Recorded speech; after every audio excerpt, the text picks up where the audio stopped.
Donc là, on va faire un exercice relatif à un pendule élastique vertical.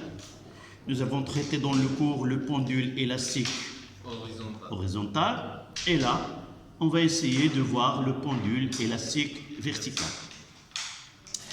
Comme tu vois sur la feuille de l'exercice, c'est un jeu d'enfant.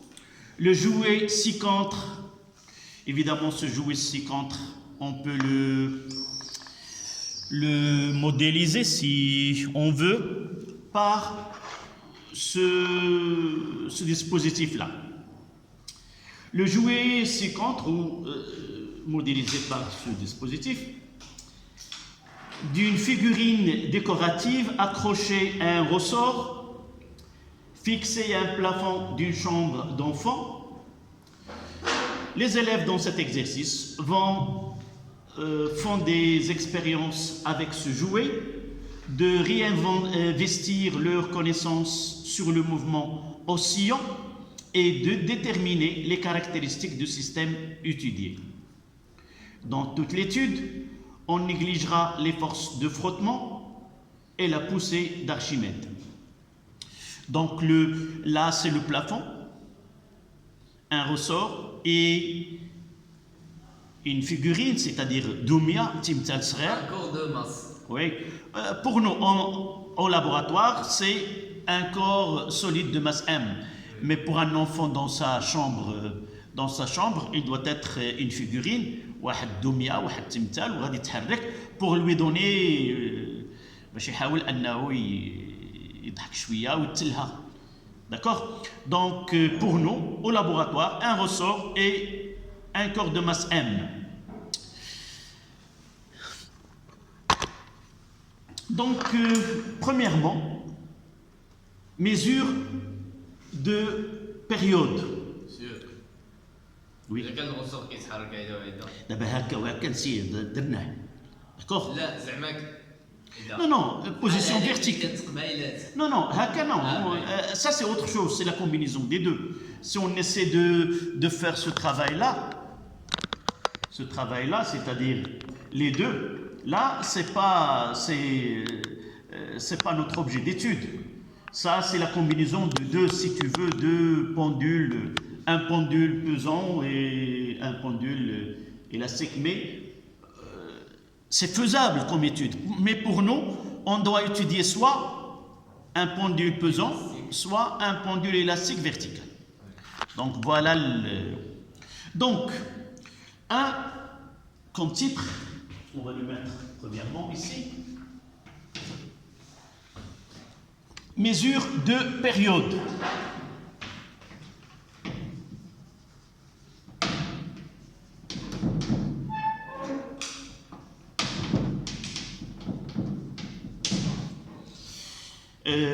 Pour traduire ce travail-là, ندرس في هذا التمرين واحد اللعبة اللي هي مكونة من دمية أو تمثال صغير معلق بطرف نابض، وهذا النابض هذا معلق في سقف حجرة ديال طفل صغير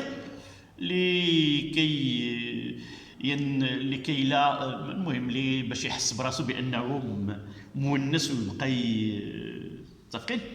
إذن نابض هذا التمرين هذا تلامذ غادي يحاولوا من خلال هذه الدراسة هذه يعاودوا يكتشفوا ذاك المهارات والمعلومات ديالهم اللي شافوها في الدرس من خلال هذه الدراسة هذه. أولا سنعتبر بأن الاحتكاكات أن تأثير الهواء على المجموعة مهمل، بحيث أننا لا نأخذ بعين الاعتبار قوة الاحتكاك ولا نأخذ بعين الاعتبار دافعة أرخميدس في هذه الحالة، على اعتبار أننا يمكن أن نعتبر أن الكتلة الحجمية ديال هذا الجسم هذا المعلق كبيرة جدا أمام الهواء. إذن أولا mesure de période، حساب الدور. حساب الدور 1. La figurine est éloignée verticalement vers le bas de sa position d'équilibre, puis abandonnée décrire le mouvement de la figurine. Donc là, Un mouvement de. c'est un mouvement Dans les- oscillant. On va utiliser le terme que nous devons, le terme déjà utilisé.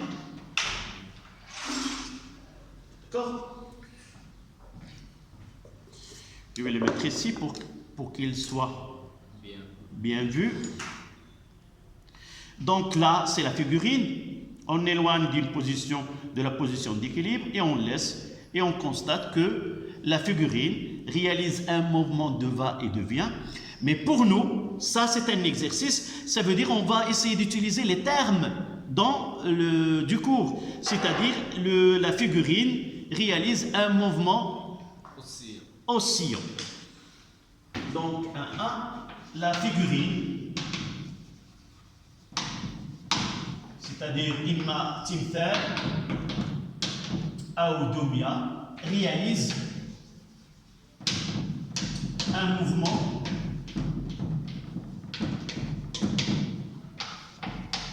oscillant. Réalise un mouvement oscillant.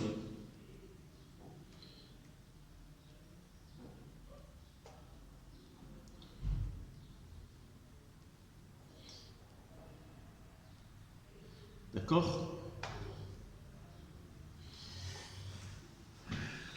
بالعربية التمثال ينجز حركة الذبذبية. التمثال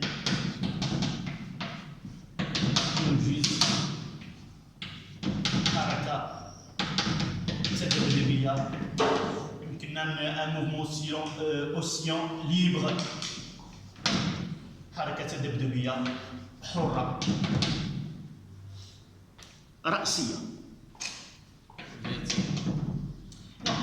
كافية. Libre, vertical. Un mouvement oscillant, libre, vertical. Définir la période des mouvements. Oui. Période des mouvements. On- يمكننا نقولوا la période des mouvements c'est Hein? c'est le temps nécessaire Mhm. pour que le système revienne à sa situation initiale. Oui, mais revenir à sa position, à sa situation À sa initiale. position initiale à l'instant T0. Donc là, une période, c'est le temps nécessaire pour que le centre d'inertie de la figurine passe deux passages successifs dans le même sens. Là, elle passe de là, elle passe vers le haut, vers le bas, et le deuxième, ça sera vers le... Donc, la période, dans ce cas-là, tu l'écris. La période et la durée nécessaire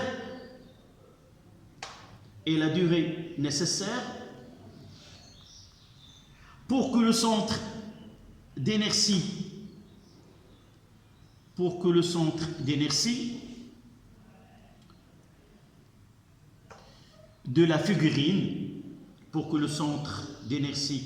de la figurine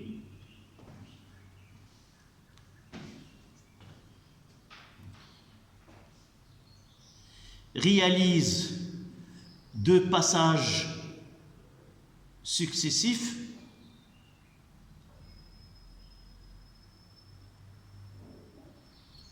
dans le même sens.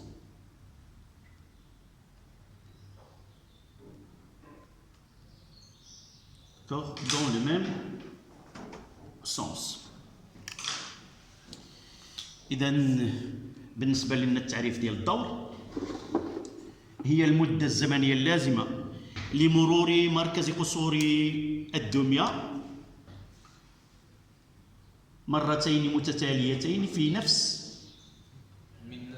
نفس المنحى. متفقين؟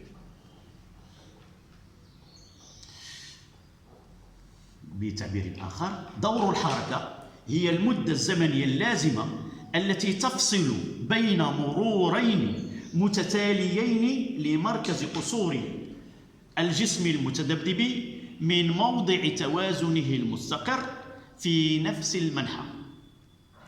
نعاود بالنسبة للعربية بالفرنسية. La période de mouvement est la plus petite durée qui sépare deux passages consécutifs de la figurine par la position d'équilibre et dans le même sens. في هذه الحالة il s'agit d'une période propre T0 période propre. العربية الدور الخاص. Donc la question suivante, c'était la question 1-1 et là 1-2. Donc là, la figurine réalise un mouvement. 1, 2, il y a Oui, définition. c'est là. 1, 2, c'est là où j'ai cité, j'ai donné la définition sans que je l'écris au tableau. D'accord. La question suivante. 1, 3. 1, 3. 1, 3, d'abord on lit ce qu'il nous donne comme... Les élèves veulent déterminer la période de mouvement à l'aide d'un chronomètre. Il obtient une durée égale à 14 secondes pour 10 périodes. Là,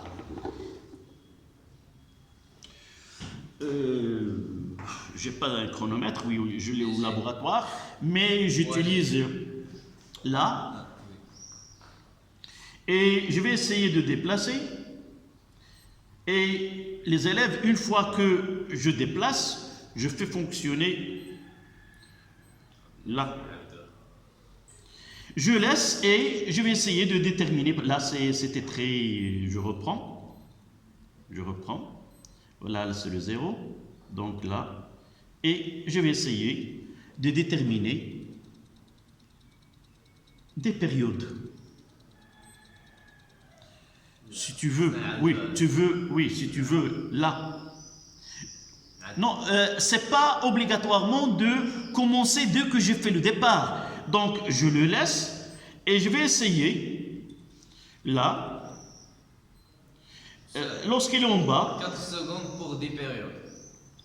Mais dans ce cas-là, la figurine, là, je choisirai une référence Parce et je que la détermine. figurine sera plus lourde. Évidemment, Et plus- on parlera, donc le temps, c'est pas comme dans notre cas ici. Donc, uniquement je te montre comment, Oui. c'est pas une fois que je déclenche, je dois déterminer. Je laisse et je vais essayer de mettre mon doigt. Et lorsque je vois qu'il s'approche à mon doigt, je déclenche le chronomètre et je sais 1, 2, 3, 4, 5, 6, 7, 8, 9, 10 et j'arrête. D'accord? Donc, c'est pas ça la question, il ne nous demande pas de faire le même calcul, mais la question posée, c'est pourquoi ont-ils mesuré plusieurs périodes? Parce que une seule période, c'est une période très minime Très pour petite. qu'elle Sera mesurée. Pour qu'elle soit mesurée. Évidemment, il y a une autre chose, ça c'est exact, mais l'évaluation de quand est-ce que je dois commencer et quand est-ce que je dois m'arrêter, il y a une erreur. Oui. L'estimation que voilà c'est le début, voilà c'est l'arrêt. Dans ce choix-là, il y a des erreurs. C'est un peu plus retardé ou un peu plus... Oui, mais si je prends une seule période, Oui. ce temps, l'erreur elle sera grande. Mais une fois que je prends 10 oscillations, L'erreur sera divisée par eux et sera... voilà. Donc la période, donc on notera 1, 3, 1. 1, 3, 1. La mesure de plusieurs périodes. La mesure de plusieurs périodes permet d'augmenter la précision de la mesure. La mesure de plusieurs périodes permet d'augmenter la précision de la mesure.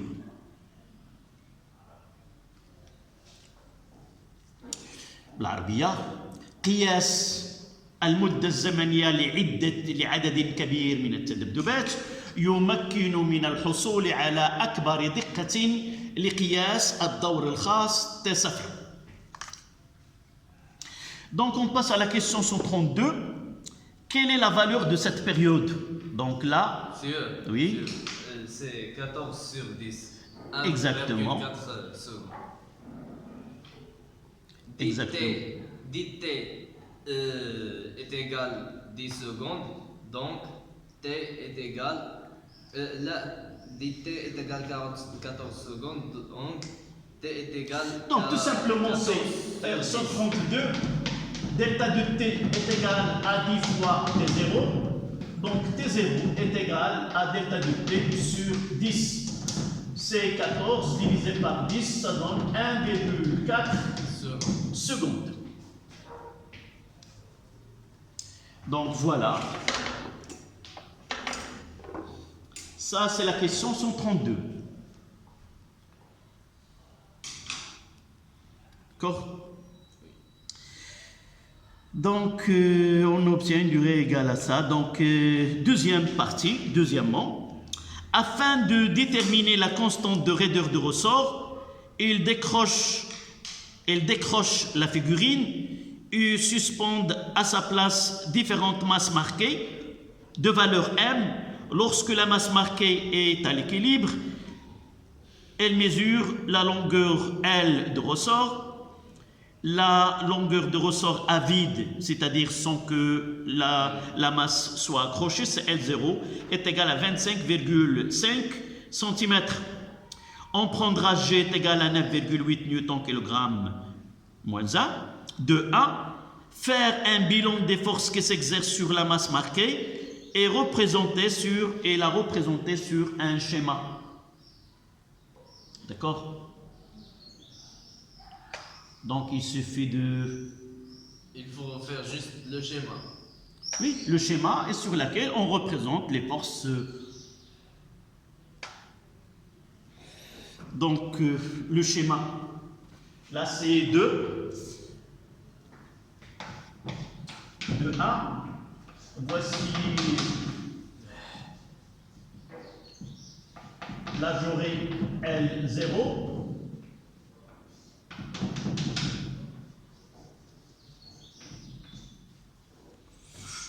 Et juste à côté, je ferai, donc je mettrai un schéma qui est un peu plus.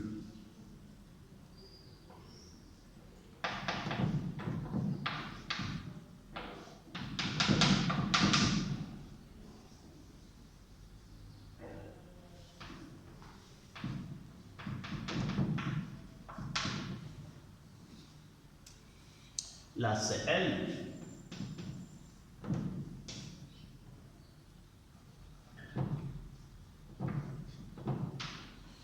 Donc, il y a deux forces qui s'exercent sur le système étudié qui est la masse. Il y a le poids P. Et là, c'est T.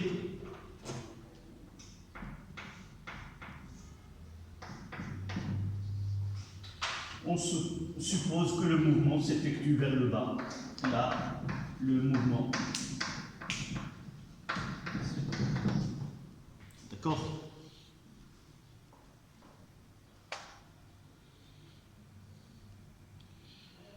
Donc, inventaire des forces.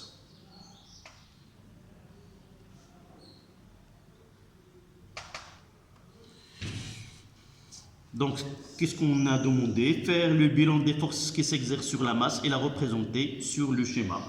Donc, bilan. Il y a GP, c'est le poids.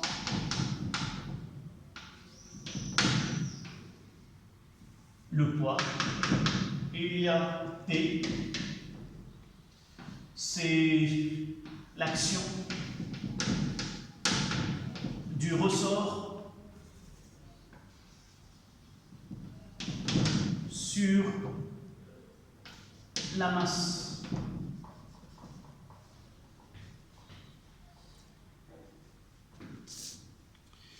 il faut présenter les forces. Oui, ils ont dit de 1, faire un bilan des forces qu'ils exercent sur la masse marquée et le représenter sur un schéma. Ce bilan doit apparaître sur le schéma ici. Généralement, lorsqu'on fait un schéma avec ce... Vous voyez, lorsqu'on fait un schéma, on peut...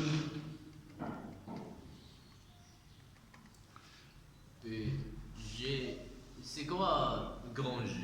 Comment? Pourquoi C'est le centre d'énergie, c'est là. Généralement, on représente la force, et là, ça sera AO. Si je mettrai O, je mettrai OT. Le point d'application de la force et le vecteur force. Généralement, c'est comme ça qu'on...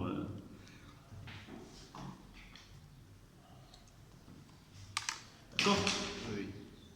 إذا جرد القوى المطبقة هناك وزن الكتلة المعلمة وهناك القوة التي يطبقها النابض على الجسم اللي سميناها التي ونقطة التأثير هي أو والمتجهة القوة هي التي.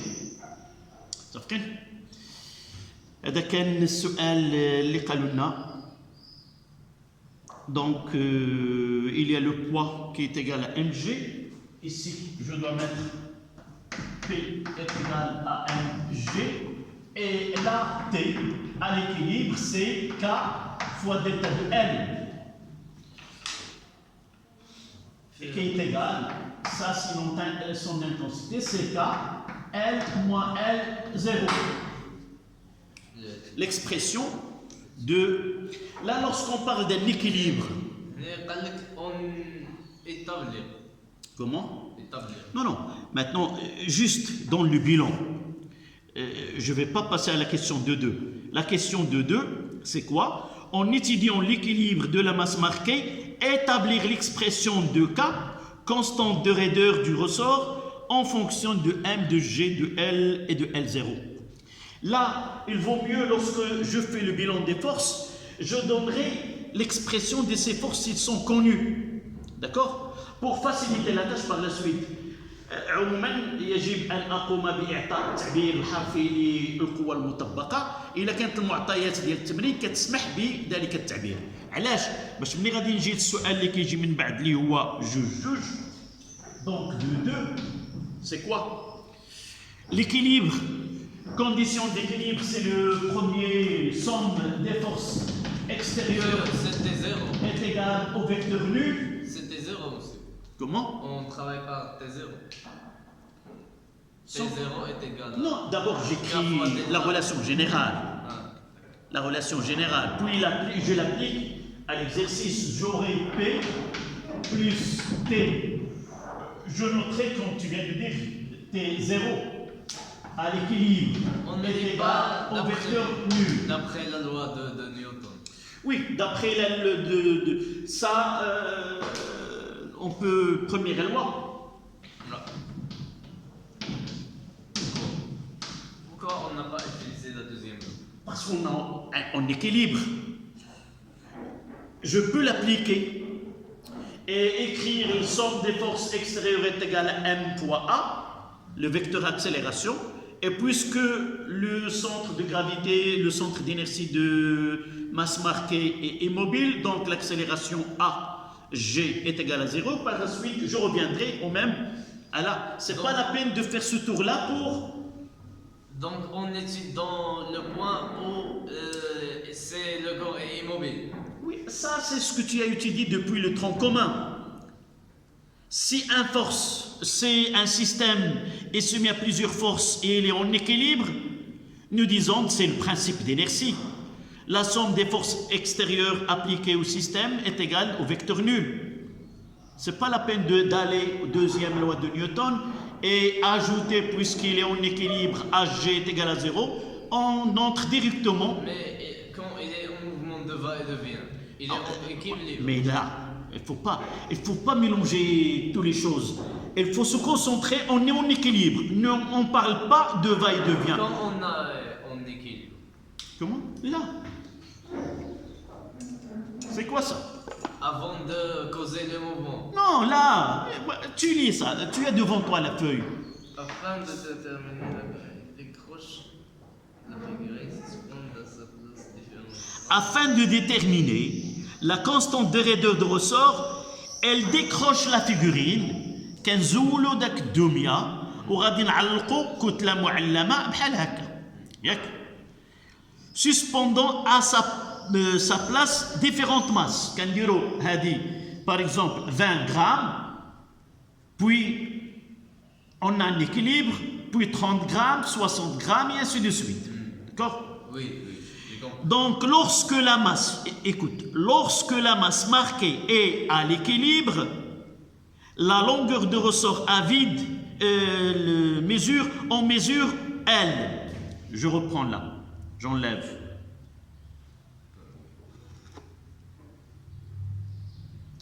Là, je vois dans l'image de cette règle.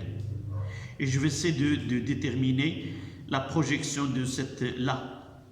Je lirai L0. D'accord? Et une fois que j'accroche, voilà l'équilibre. Et dans ce cas-là, je vais essayer de lire L. Mais en réalité, je dois faire déplacer, si tu veux, si la règle est assez là, Oui. là, c'est pas, je peux pas lire. Non. Mais je peux changer de ressort. Ou changer la règle elle-même. Ou changer la règle, mais là, le dispositif ne permet, j'ai pas une règle que je peux l'ajouter ici. Mais il y a un autre ressort que je peux utiliser, d'accord? Mais dans le laboratoire, ce problème, on n'a pas uniquement, je vais essayer je prendrai comme référence, par exemple, de là. D'accord? Parce qu'il y a une différence. Je peux prendre là, ce que je lirai là, c'est L, 0. Et ce que je lirai là, ça sera L final. D'accord? Uniquement, je peux déterminer quelle est, là c'est 5 cm, et là, je lirai combien là? C'est par exemple 14 et 5 c'est 19, c'est L0. Et là, je vais essayer de lire avec ce spirale final là, et j'ajouterai ce 4 cm, ça sera L. Donc là, on équilibre. C'est pas... En train de... Oui. Donc, de 1, faire le bilan des forces qu'elles exercent sur la masse, on l'a fait. De 2, en étudiant l'équilibre de la masse marquée, établir l'expression K, constante de raideur de ressort, en fonction des données. Donc ici, je prendrai un repère vertical. Je prendrai là le 0, c'est qui coïncide avec L0, et de là à là, j'aurai un équilibre, puisque je fais la projection de ces deux forces, j'aurai T moins P est égal à 0. T, ça sera K fois L moins L, 0, est égal à P, qui est égal à 1 fois G. Donc K est égal à 1 fois G sur L moins L0. Exactement. Donc K est égal à N fois G sur L moins L0.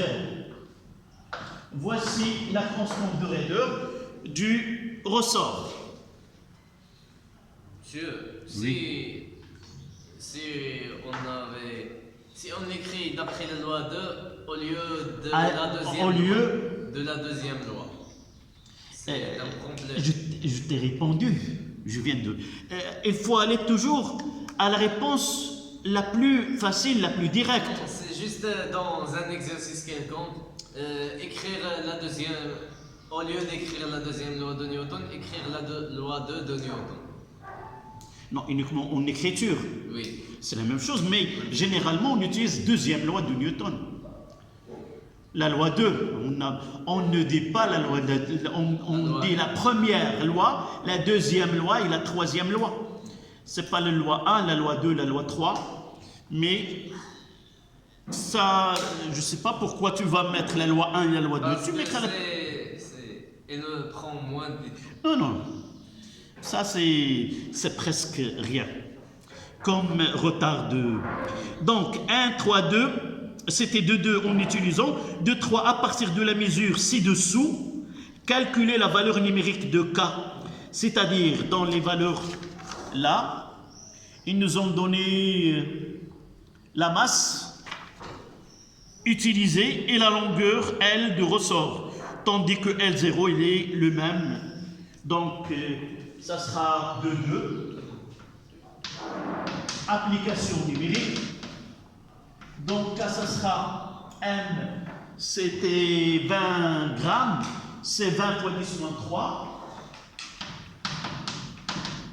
fois G qui est 9,8, et les données 9,8, c'est pas 10, sur 40, sur 40,1, moins 25,5, mais ceci en centimètres, donc je dois multiplier par 10 moins 2 pour convertir le centimètre en mètre.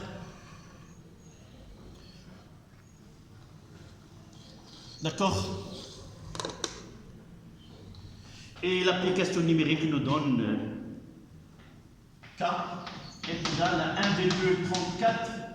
L'unité c'est à partir de là. C'est le newton sur le mètre, donc newton mètre moins 1. Monsieur, Oui.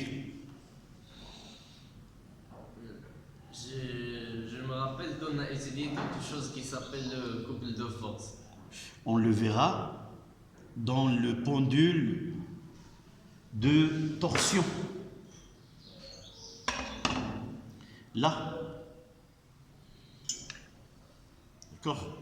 C'est là, on va revenir à ce couple de torsion, au couple de force. On fera un rappel sur la notion de couple. Donc c'était 2. Pour la partie 3, les élèves étudient maintenant l'influence de la masse sur la période T0 de mouvement. Des nouvelles mesures sont réalisées à l'aide des masses marquées. En remplaçant la figurine, on obtient le tableau de mesure ci-dessous. Donc dans ce tableau-là,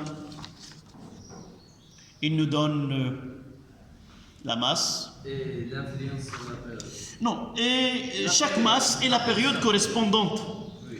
20 grammes, c'est 0,78 secondes. 30 grammes, 0,95 grammes, et ainsi de suite. Plus la masse augmente, plus la période augmente. Oui, ça c'est la question 3. Et point 1, c'est à propos de la relation entre les deux grandeurs. Quelle est l'influence de la masse sur la période? Plus la masse augmente, Oui. plus la période T0 augmente. Oui. Donc, la période augmente avec la masse. Donc 3,1, plus la masse est grande, plus T0, la période est grande. Si on dit augmente... Oui, c'est la même chose. On peut dire même la masse augmente avec la période. Lorsque la masse augmente, la période augmente aussi. La période augmente avec la masse. Oui. Plus la masse est grande, plus la période est grande aussi. Les deux grandeurs sont... Donc 3,2. Les deux grandeurs sont-ils proportionnelles? Justifiées. Ça veut dire deux grandeurs sont proportionnelles. Ça veut dire quoi? Augmente et diminue l'un avec l'autre. Même ça, elle augmente et... Oui, non. c'est... Proportionnalité, ça veut dire quoi? Ça veut dire qu'il y a une relation mathématique simple entre les deux grandeurs. Oui. D'accord? Oui. Deux grandeurs sont proportionnelles s'il existe une constante A telle que cette grandeur est égale à A fois l'autre grandeur. Donc ça sera le titre d'abord pour écrire 3,2. Deux grandeurs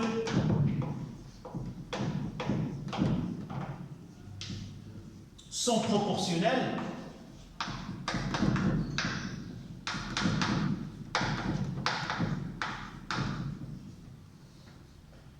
Deux grandeurs sont proportionnelles. Si de grandeur on mettra x et y sont proportionnels si il existe un coefficient a, y est égal à a fois x, avec a est égal à une constante. C'est la constante de proportionnalité.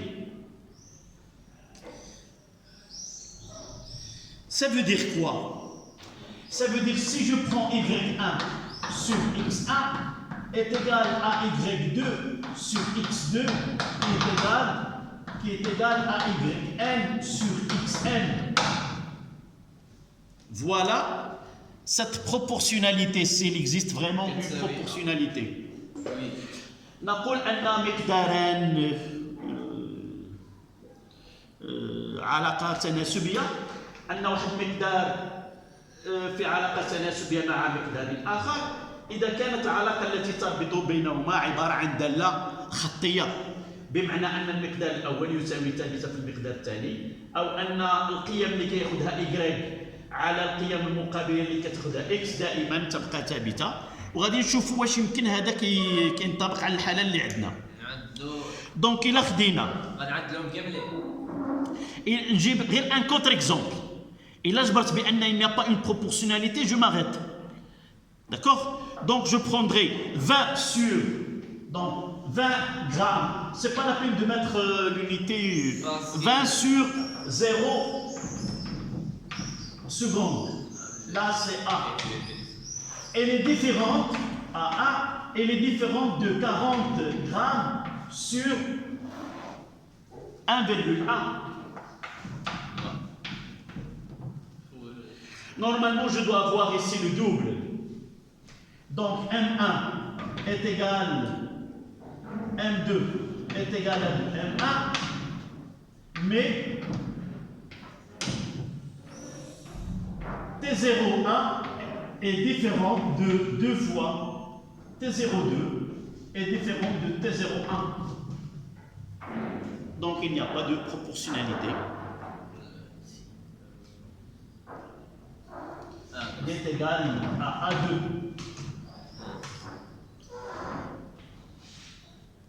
Donc les deux grandeurs ne sont pas proportionnelles. En effet, lorsque la masse M double, la période ne double pas. On ne trouve pas une valeur double. D'accord? La question suivante, ça concerne une analyse dimensionnelle. Donc, les grandeurs ne sont pas proportionnelles. Donc, la masse, évidemment, je dois compléter. La masse M et la période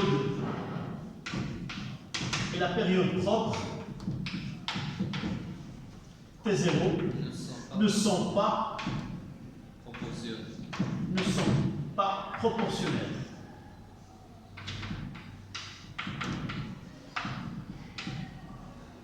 Ne sont pas proportionnelles.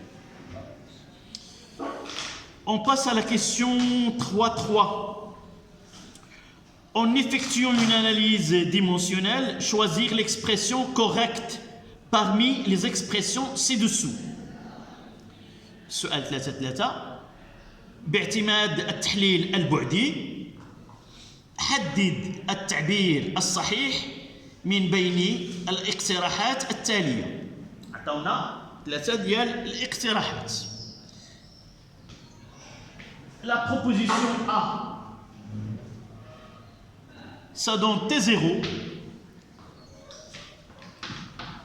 est égal à 2 pi la racine carrée de K sur M.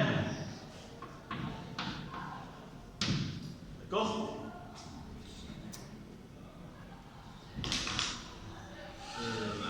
Donc là, c'est une constante, on ne va pas tenir compte. Donc T0, Monsieur, c'est, oui, en effectuant une analyse dimensionnelle واش عدلات أبعاد. هي هادشي اللي كندير خصنا الآن. جوستيفيو Non, ملي غادي تخدم بها راه c'est une justification. لا، Tu vas pas dire c'est pas un choix. Tu vas dire نسال هذه كيسيون شو ملتيبل نقول non, là, d'après la question, non. Justifier en utilisant. Justifier, c'est-à-dire je dois écrire. Mais dans certains cas, si on vous propose quelle est l'expression correcte, tu vas dire que c'est l'expression telle sans justification. Mais ici, c'est on doit justifier, c'est-à-dire appliquer cette. Donc, ça sera K à la puissance 1 demi fois les dimensions de M à la puissance moins 1 demi.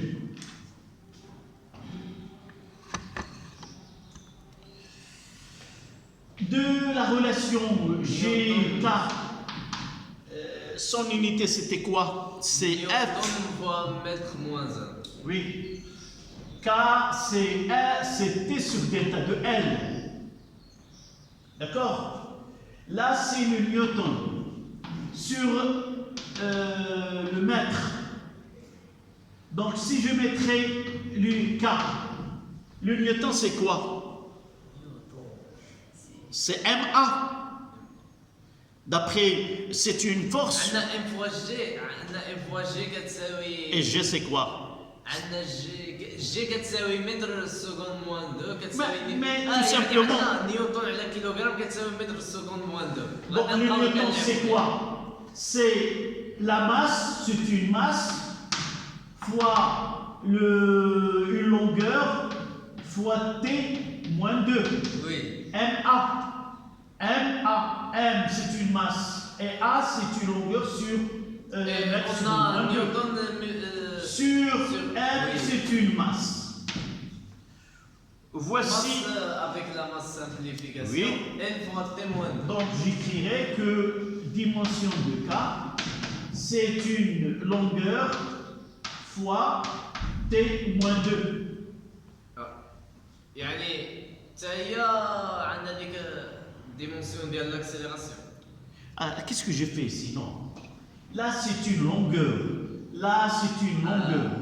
Longueur. Donc, ça sera fois quoi? Fois L Donc L là, sur L. Et L va se simplifier. va se simplifier. Une longueur. Donc, je dois refaire ce calcul-là. Donc, K, ça sera. Donc, ça sera M. C'est une masse fois T moins 2. عليها كيقول لك كيلوغرام على السكوند موان 2. كيلوغرام على السكوند مربع. Donc, نمشيو للM. La masse, c'est grand M. Je dois remplacer ces deux, ce qui nous donne que la dimension de T0, c'est K, quoi? C'est une masse, K à la puissance 1 demi, M à la puissance 1 demi, fois T moins 1, fois une masse à la puissance c'est M à la puissance moins 1 demi. T moins 1. Donc il y a simplification. Celle-là, ça donne que T0 c'est un T moins 1. Il n'est pas vrai. Évidemment, c'est faux. Donc, c'est faux.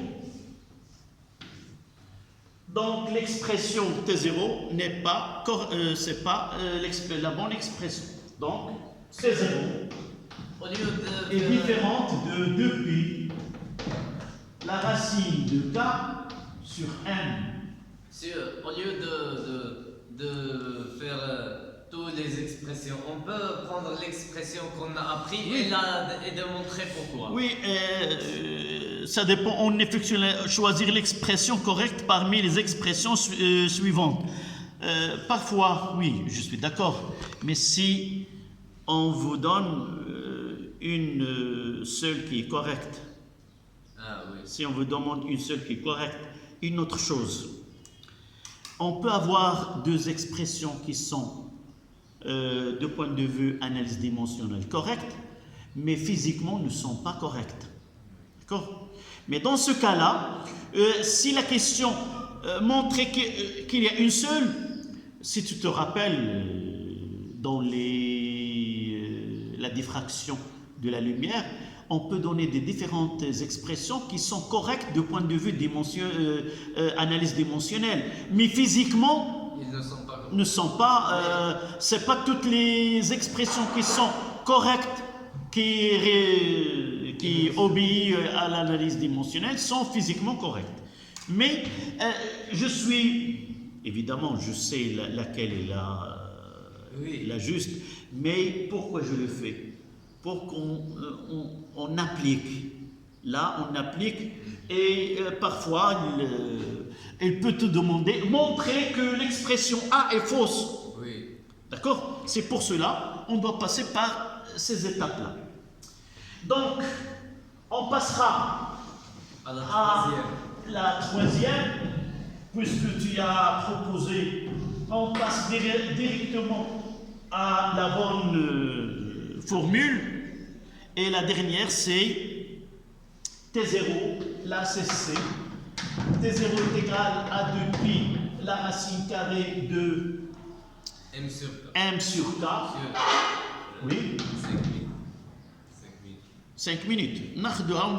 Je termine et tu prendras 5 minutes. C'est facile maintenant. T0, c'est M à la puissance M', fois K à la puissance moins 1,5. J'ai tous les ingrédients ici. Oui. Je n'ai qu'à remplacer M à la puissance 1M, où on a M. Là, c'est simple. Ça sera une masse à la puissance 1,5. Et K, ça sera, je l'ai ici, M fois... c'est M fois moins 1,5 fois T moins 2 fois moins 1,5. Et j'aurai là, se simplifie, et j'aurai uniquement T, moins 1,5 fois moins 2, c'est 1. Donc c'est l'expression correcte. Donc T0 est égal à 2pi la racine carrée de 1 sur 4. Voilà l'unique expression qui est correcte. D'accord? Oui. On complétera dans 5 minutes.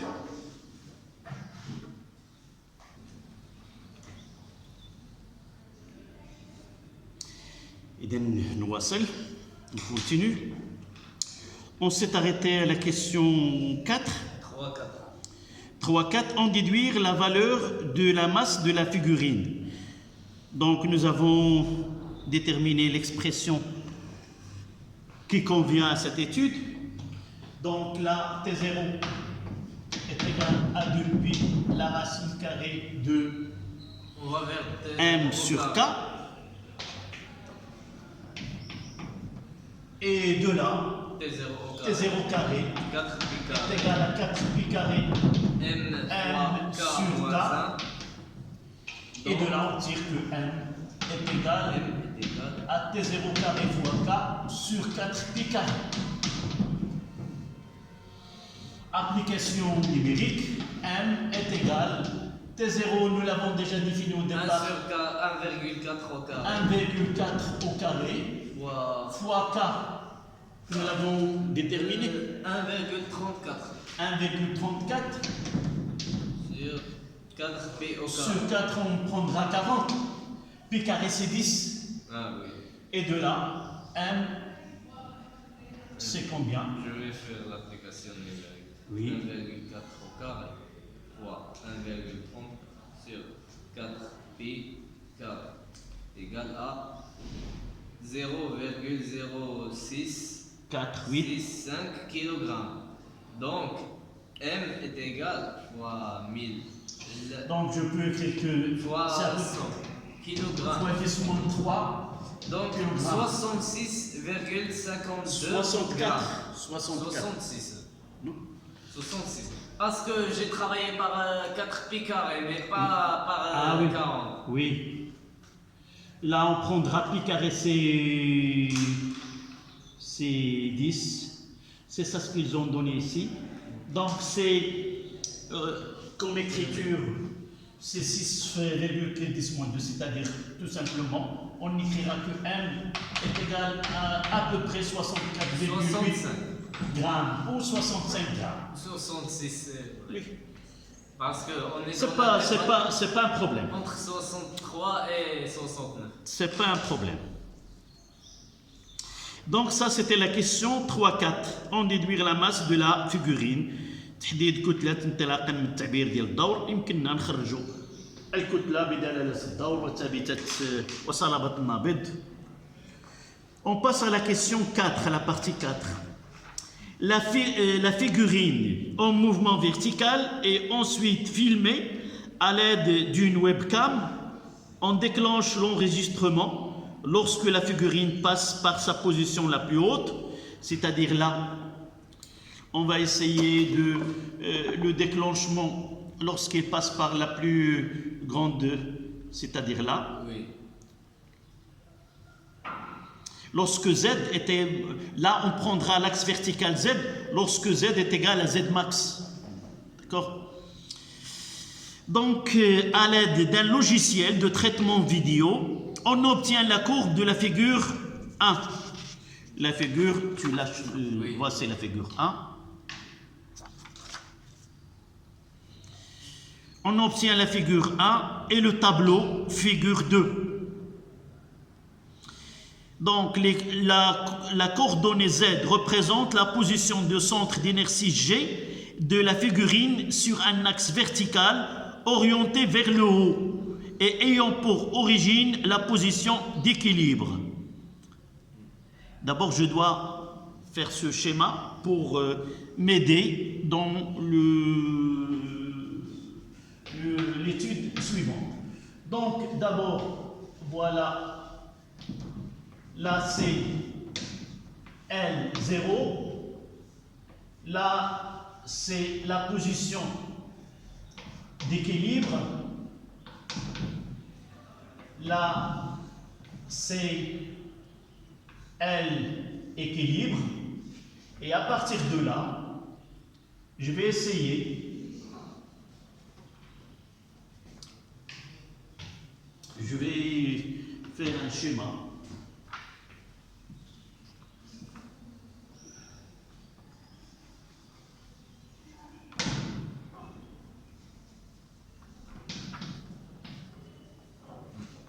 Je mettrai les spires comme ça.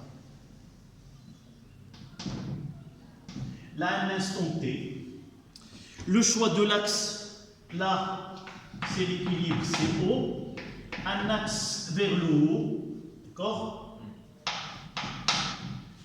Ils ont dit que l'origine avec là c'est G0.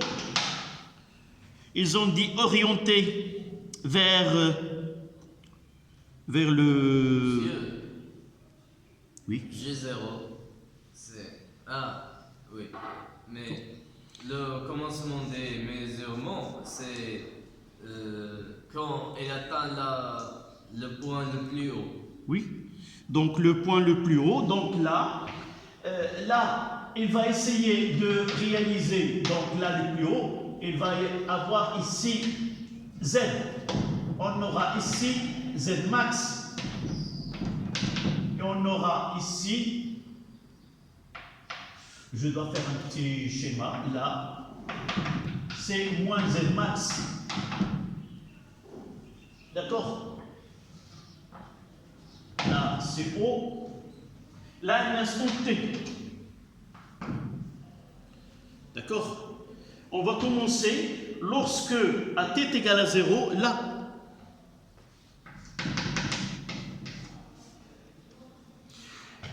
Là, un mouvement de va-et-vient. On va déclencher l'image lorsque G, là, se trouve ici. Donc le mouvement, il va se faire dans ce sens-là. Sens de mouvement. Il commencera de là, il se fait vers le bas. D'accord? Ça veut dire quoi? Ça veut dire Z, il commence par Z maximal, il va diminuer, avoir 0, puis il va... Mais la vitesse initiale, comment il est orienté dans le sens opposé. Et par la suite, il sera...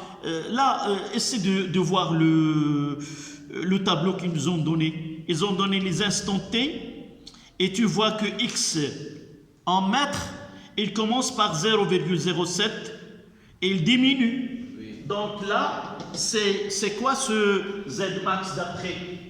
Z max, 0,07. c'est 7 fois 10 moins 2 mètres, Oui. d'après les données.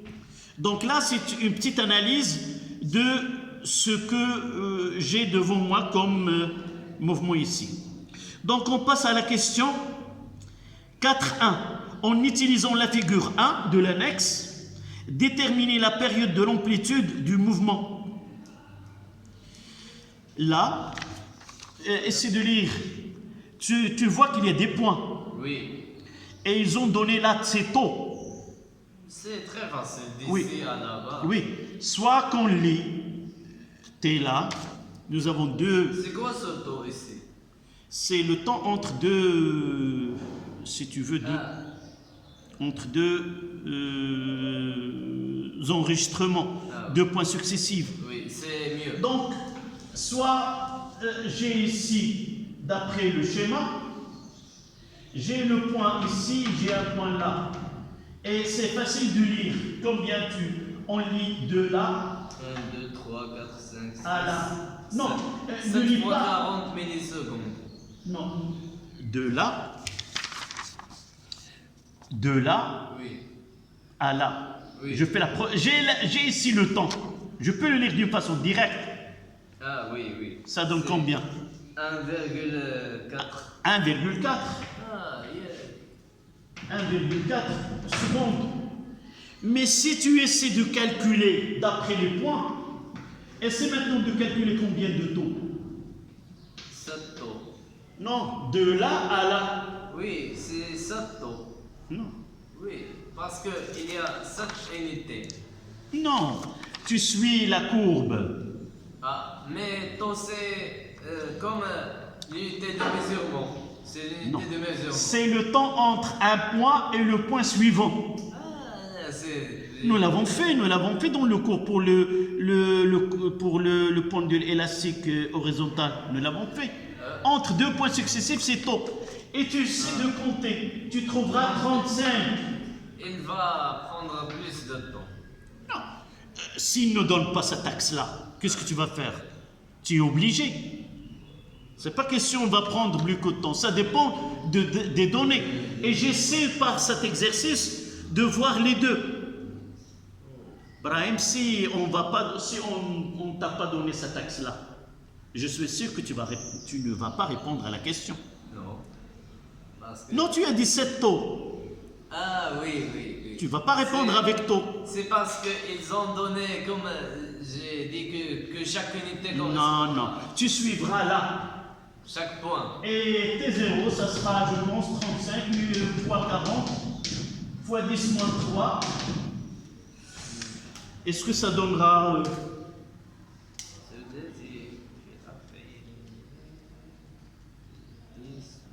C'est 1,4. Oui, 1,4. Exactement. T0, c'est 1,4 secondes. Donc, tu suis les points. D'accord? Il faut suivre les points et non pas... Si j'ai l'axe, c'est mieux. D'accord? Oui.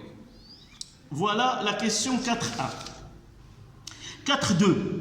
En utilisant les données expérimentales de tableau figure 2 de l'annexe, déterminer par calcul simple une valeur approchée de la coordonnée de VZ. Là, on utilise la méthode d'encadrement. D'après la figure 2, on a Oui. On a... Il y a un point, il y a un VZ qui n'est pas donné, celle du 0,24 secondes. Oui. Là, un seul point. On va le négliger. Non, non, on va le calculer. La méthode d'encadrement, VI, est égale à quoi? C'est XI plus 1 moins XI sur TI plus 1 moins TI. Dans ce cas-là, quelle est la position là? C'est 1, 0, 1, 2, 3, 4, 5, 6. Ah oui. C'est V6. Parce Donc que V6 est égal à Z c'est D de 7 moins Z 5 sur T 7 moins T 5. La méthode d'encadrement. Oui, parce que V est la dérivée de... Voilà, donc je prendrai les valeurs dont elles sont données. Celle qui est après, derrière, c'est moins 0,30. Moins 0,30. L'unité, c'était en mètres. Moins 0,25 sur T, c'est 0,28. 0,28 moins 0. 0,28 moins 0,20.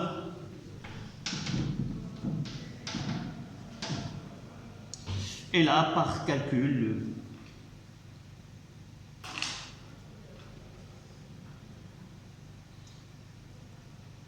ça donne combien? 0,3. Attends, Plus celle qui est... 25 sur 0,28. attends, j'ai pas noté là. Z, je vais corriger. Z, c'était combien? C'est 0,020.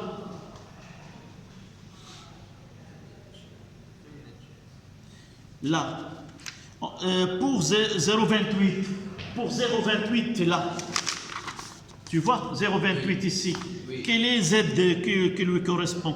C'est 0,020. Non, 0,020. Ah, Tu vois, ce 0,020. Et celui de 0,20. 0,043. Moins 0,043. Est-ce que tu as vu ces valeurs? 0, Prends T. Prends T est égal à 0,24. T est égal à 0,24. Oui, je les trouve. Oui, juste derrière, c'est 0,28. Le temps. Le voici. Et Z pour 0,28, c'est combien? C'est 0,020, juste à côté. Oui. D'accord? Et moins 0,20. 0,20, c'est le point qui est au-dessous. Quel a Z? C'est 0,043. D'accord? Et là, on aura VZ, V6 est égal à moins 0,29 à peu près mètres seconde moins 1. Il suffit de voir sur le tableau, c'est 0,02 moins 0,043 divisé par 0,08.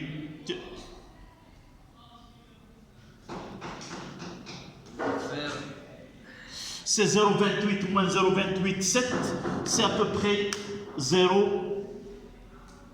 0,02 moins 0,032 sur 0,28 moins 0,20. Oui, ça donne 0, c'est moins 0,27. Voilà la valeur exacte. Est égale à moins 0,28775. Et on va la donner comme moins 0,29 mètres seconde moins 1.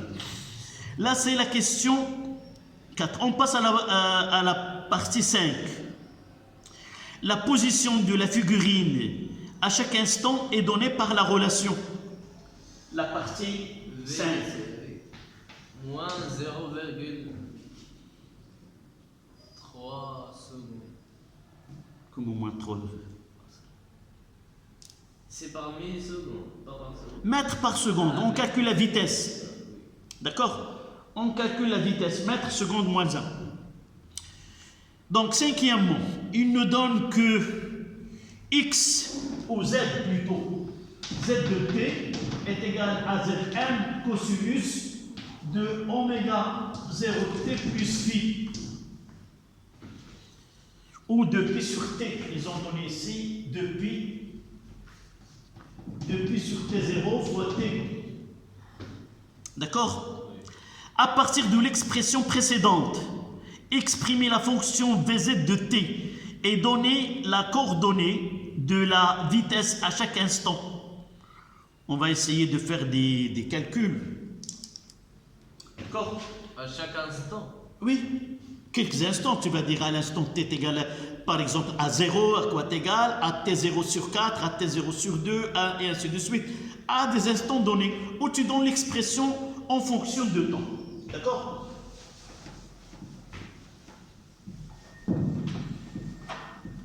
Donc, c'est quoi V? Ah oui, donc Vz de t. c'est seulement demander de donner l'expression. T de z de t sur Oui. Vz. C'est la dérivée. Oui. Donc, si je fais la dérivée, donc Vz de t, la dérivée de cosinus c'est moins, donc moins 2pi sur t0 fois z max sinus de 2pi sur t0 fois t plus phi. Voilà l'expression de Vz. Oui.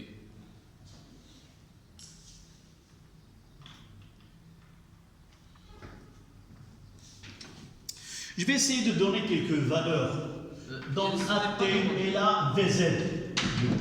Monsieur, est-ce que c'est demandé de donner des... Oui, ils ont donné. À partir de l'expression précédente, exprimer la fonction Vz de t et donner la coordonnée de la vitesse à chaque instant. Donc là, je peux même, parce qu'on aura besoin par la suite, la question 5.2. On a les coordonnées. Là, on aura besoin pour la question qui vient par la suite. Comment coordonnées? Comment? Coordonnées, c'est quoi? L'orthographe. Mais Dans un axe, il y a l'ordonnée et le coordonné. L'ordonnée x et la y. Donc ce qui est là, c'est... D'accord? C'est le oui. Vz en coordonnées et t en ordonnée. Donc 5.2. Représenter l'allure de Vz de t sur le graphe de la figure 1. Je reprends, c'est pour cela que je veux. Là, c'est 5.2. Je vais essayer de faire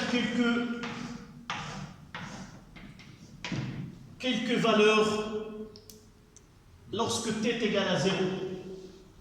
Je remplacerai là 0. D'abord, je dois revenir à z. On doit calculer Ici, phi. ici. On va trouver phi. Phi, d'accord. Ici, mais c'est une question qui viendra par la suite. Mais Donc on peut donner des réponses sans savoir phi. oui, normalement, on doit là, lorsque z est égal à 0, je ferai le calcul par rapport à z. Mais dans ce cas-là, nous voyons que je donne. En réalité, la question qui viendra par la suite, c'est de calculer ce phi 0. Parce qu'on ne peut pas calculer ceci sans savoir. Mais nous savons, non, mais nous savons lorsque c'est déjà donné que lorsque on commencera à l'instant t est égal à 0, z est égal à z max. Oui. Nous savons, c'est déjà à t est égal à 0, z est égal à z max. Si nous faisons ce travail-là, ça veut dire que z max est égal à z max cosinus de phi, ça veut dire que dans ce cas-là, phi est égal à 0. D'accord? Donc, cosinus de phi est égal à 1, ça veut dire que phi est égal à 0. Ça, c'est pour faciliter le travail ici. Là, c'est 0. D'accord? Si je donne à t égal à 0, le sinus de 0, c'est combien? Sinus de 0. Attendez. 0. C'est 0. Donc, j'aurai Vz, là, elle commence par une valeur qui est nulle. Oui. Je prends T0 sur 2, T0 sur 4. Donc là, c'est 0. Donc, ça sera quoi? C'est 2pi sur T0 fois T0 sur 4. Oui. Ça reste combien? 2pi Ça, sur pi 4. sur 2. Sinus de pi sur 2, c'est combien? Je ne sais pas. Attendez. Seconde. C'est 1. Oui. Ah. Et avec le moins, donc 1, ça sera une valeur qui est négative. J'aurai ici quoi? Moins 2pi fois T0 fois Z max. Et là, c'est V max. Vz moins Vz max. Et je prendrai T0 sur 2.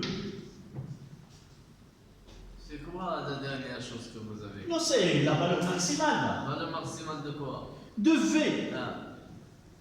Lorsque là, ça donne, c'est la valeur plutôt minimale, c'est moins V max. C'est lorsque je fais une représentation. Là, c'est plus X max, et là, c'est moins X max. D'accord? Donc, pour T sur 2, j'aurai combien ici? Je mettrai 2pi sur T0 fois T0 sur 2. Donc, ça sera le sinus de pi. Ça donne combien? C'est 0.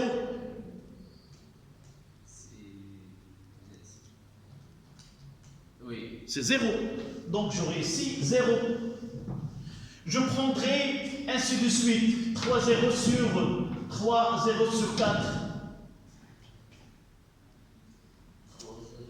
Et je finirai par T0 là.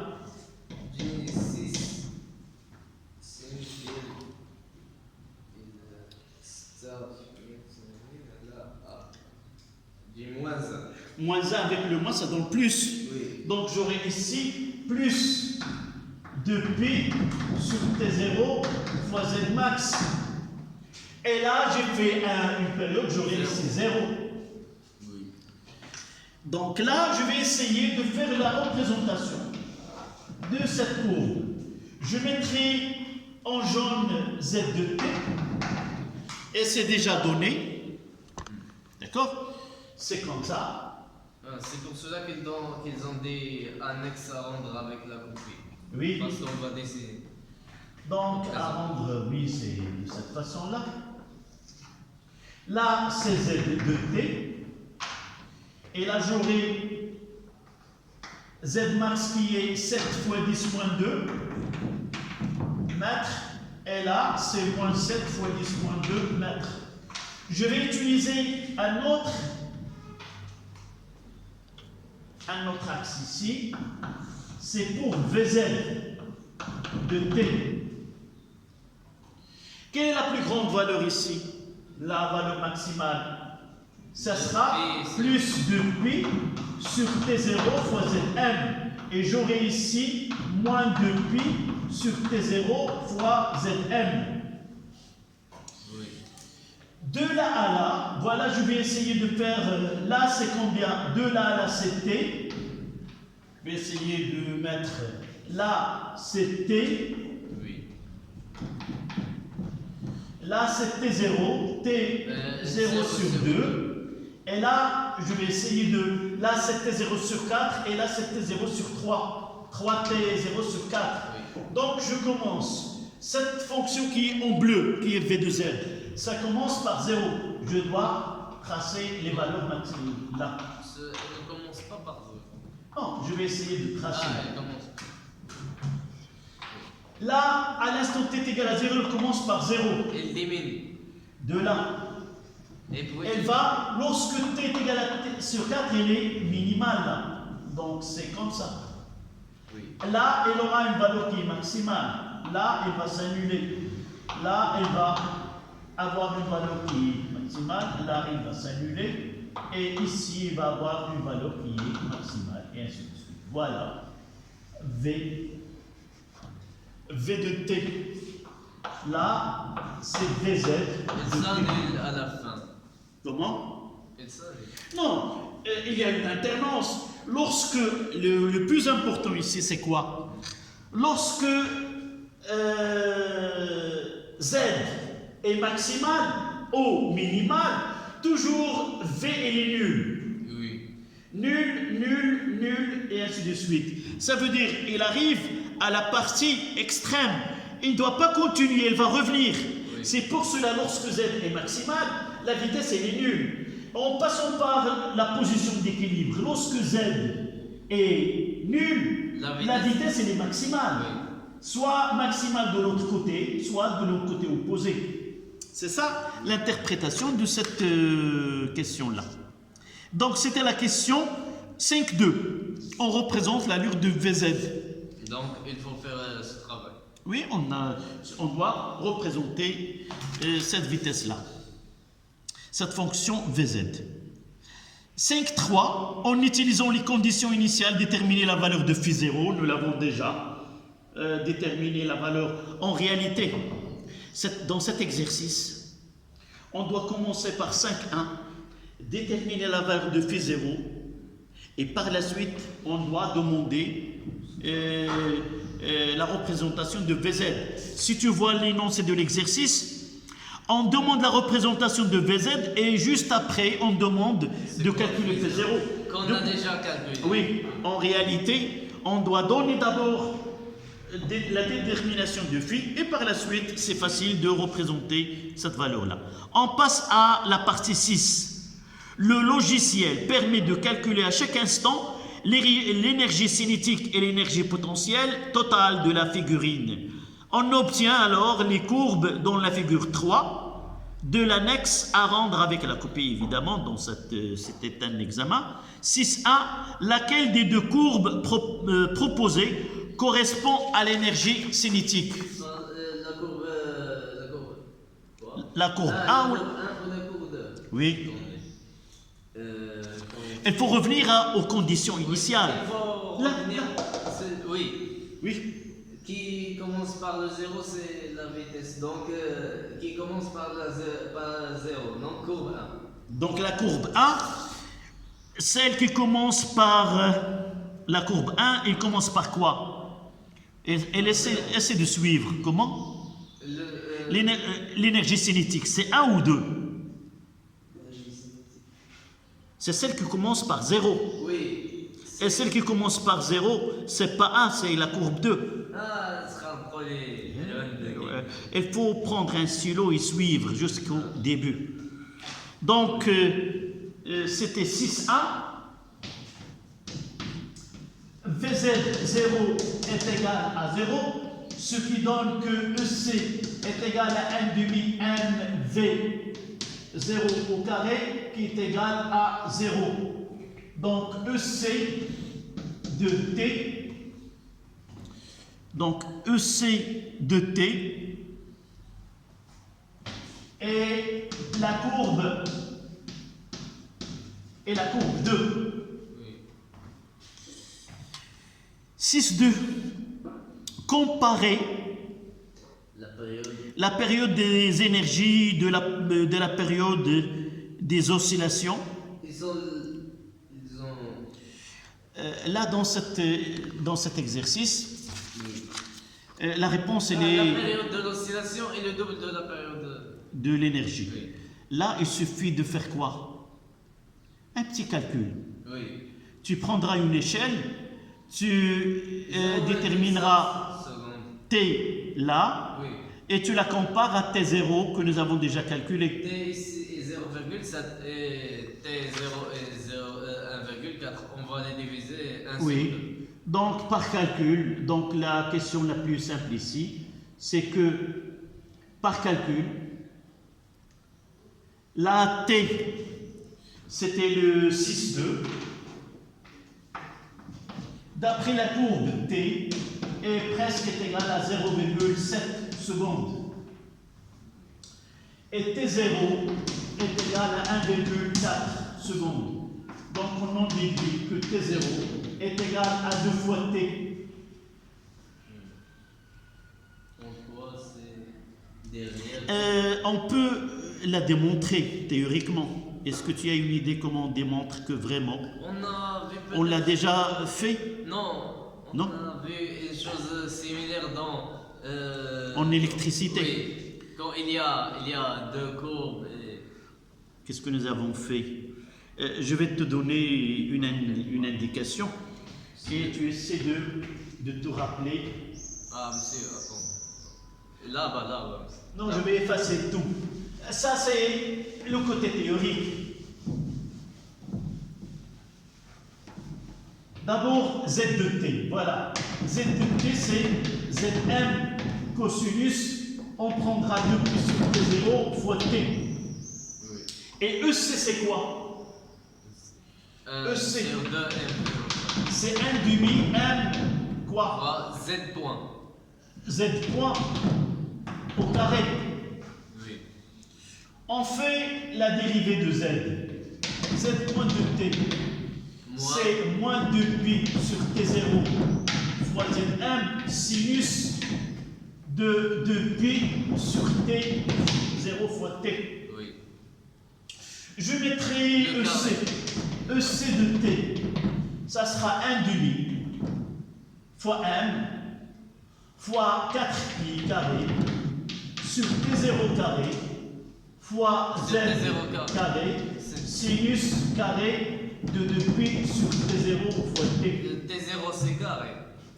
Comment? T0 carré, oui. Donc, je peux... T0 c'est combien? Nous l'avons déjà fait. 1 sur 1,4.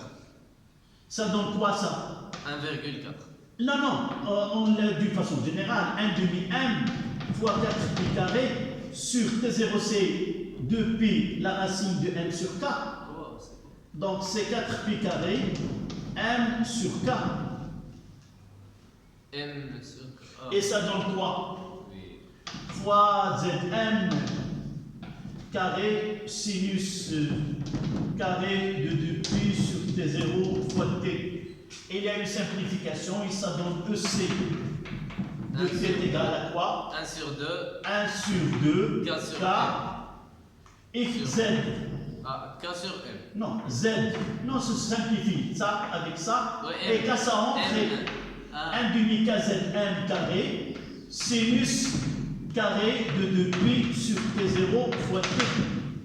C'est quoi? Là, le M se simplifie. Là, le K est long vers le numérateur. D'accord? Et on voit ici que EC, 1 demi K Z max au carré. La valeur maximale, nous l'avons déjà donnée dans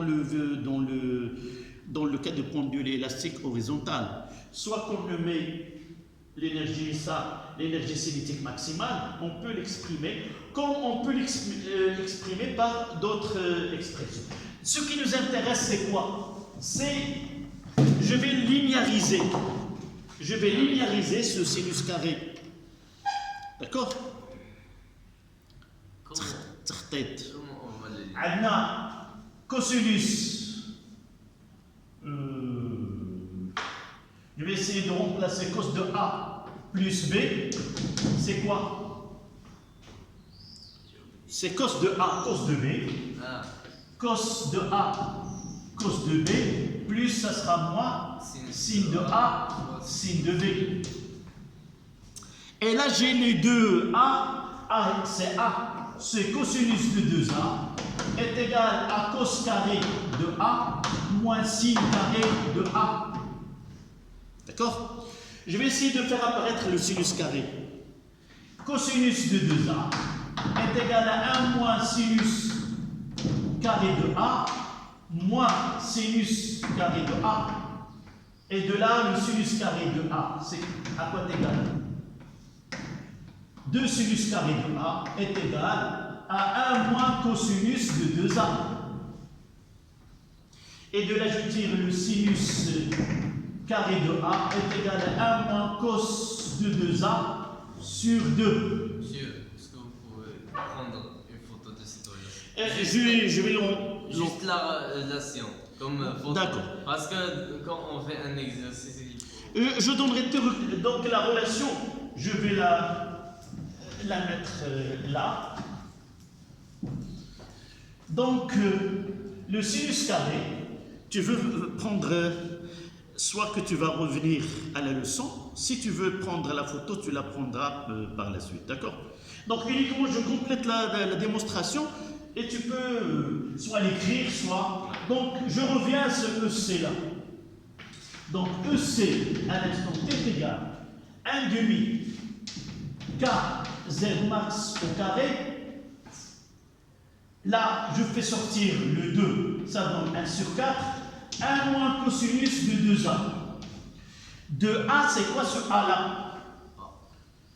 A, c'est 2pi sur T0 fois T.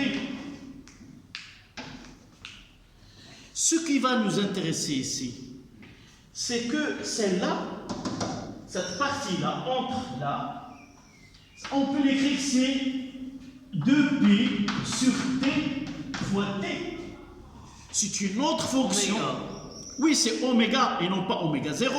Oui. Qu'est-ce que je vais écrire là? C'est 2pi sur T fois petit t, c'est égal à 4pi fois T sur T0. C'est la même chose.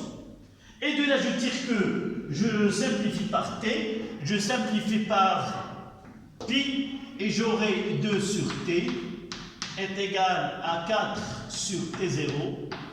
Et de là, je fais l'inverse. T0 est égal à 2T. T0 est égal à 2T. Voilà la démonstration. D'accord?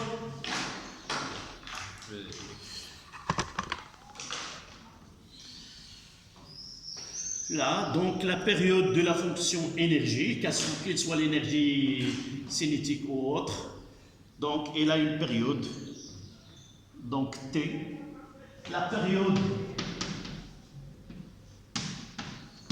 de EC de T ou E, dans ce cas-là, EPE de T, et la moitié de T0. Donc T est égal à T0 sur 2. Voilà la démonstration. On est parti de là. Nous avons écrit l'expression de Z. On a établi l'expression de EC. Et passons de carré, sinus carré à la linéarisation. C'est-à-dire on n'a pas le cosinus de 2 et de là. C'est facile. Là, on pose celle-là. C'est 2pi sur T fois petit t. Et celle-là qui nous donne 2. Parce que la fonction énergie cinétique, c'est une fonction qui est sinusoïdale et elle est périodique. Mais la période, c'est T et non pas T0. Et à partir de là, on essaie de lier cette période avec la période d'oscillation.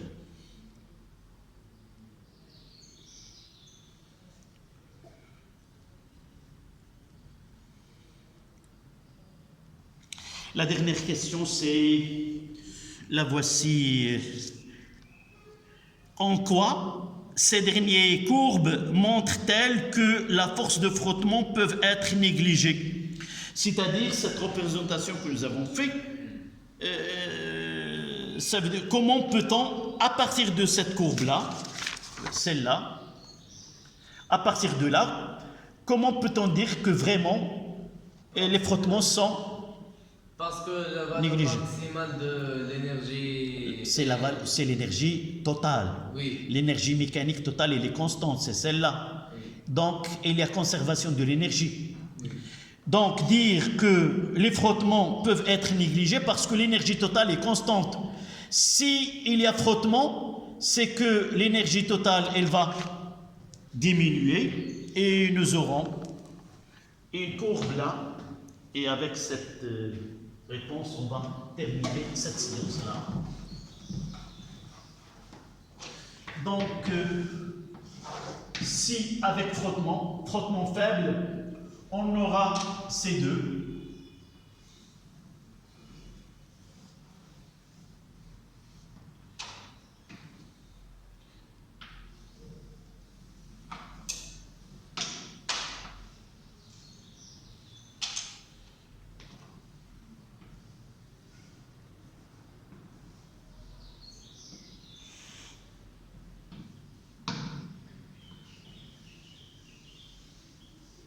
Là, c'est l'énergie mécanique. Celle envers, c'est quoi? Envers, énergie. Énergie potentielle. Parce qu'on écarte, puis on libère. C'est l'énergie potentielle élastique.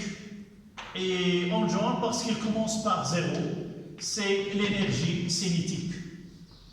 Et là, on fonctionne du temps. Voilà. Si le système, s'il y a frottement, c'est que les courbes 1 et 2 mentionnées auront l'amplitude d'oscillation augmente avec le temps du fait que le système perd de l'énergie mécanique sous forme de chaleur, c'est-à-dire c'est de l'énergie sous forme de frottement et donc de l'énergie calorifique. Voilà cet exercice de la figurine. Voilà, merci.